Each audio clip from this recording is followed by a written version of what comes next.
Another week goes by and we have another FCS Offensive Player of the Week in the Patriot League. After Holy Cross's Jordan Fuller did it in Week 1, Fordham quarterback CJ Montes earned the national spotlight in Week 2, throwing for 309 yards and 5 touchdowns in an upset win over FBS Bucknell. Hi, I'm Maria Trivelpiece in the Patriot League studio. Fordham needed someone to step in after the graduation of one of the Patriot League's all-time great quarterbacks in Tim DeMorat, and so far CJ Montes has been that guy. Fordham fell behind 21-3 early against Buffalo on Saturday, but Montes rallied to throw 5 touchdown passes, including the game winner late in the fourth quarter, to lead the Rams to their second straight win. Montes now has thrown for 826 yards and 11 touchdowns on the season. Holy Cross's bid to collect a third straight win over an FBS school fell short on Saturday. Jordan Fuller scored his FCS-leading 7th touchdown to get Holy Cross to within 3 points late, but after a lengthy lightning delay, Holy Cross fumbled and the Eagles held on for the 31-28 win. The Crusaders did not fall in the FCS poll with the loss, and they remain at number 5. Fordham, which was a mainstay in the poll a year ago, jumps into the top 25 at number 22.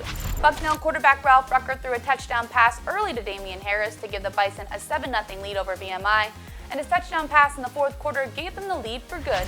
Lehigh's Brayton Silber and Connor Kennedy connected for a pair of touchdowns in the final 56 seconds of the first half at Merrimack, and that was all the Mountain Hawks needed in a 14-12 win. Georgetown's Joshua Stakely surpassed 100 rushing yards and scored a touchdown for the second straight week, as the Hoyas totaled 272 yards on the ground in a 27-10 win over Sacred Heart. Here's a look at the full scoreboard from Week 2. Lafayette and Colgate both dropped tough road contests to round out the Patriot League teams in action.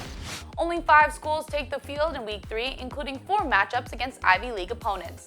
Colgate, Lafayette, and Lehigh will all host their home openers, while Holy Cross heads on the road to Yale. The Holy Cross Yale series has been a special one for Coach Bob Chesney, as his first win in Worcester came in dramatic fashion against the Bulldogs. That was the first time ever in the history of the program that we beat Yale at Fitton Field, ever in the history of the program that had been around for many, many years. So I think that's kind of where the start of the actual belief. Now, we didn't do a whole lot after that. We still went on to lose 4 more games, but then we finished the season right. But I think that was, to me, a really good, feeling to say, hey, this is something that's never been done before. And when you're a young team just starting out, to do something that had never been done before certainly gives you a little more belief and hope for the better tomorrow. The Crusaders will be highlighted on this week's FCS All In, and you can catch the show on ESPN Plus starting on Friday at noon. Enjoy Week 3, and I'll see you back here next week.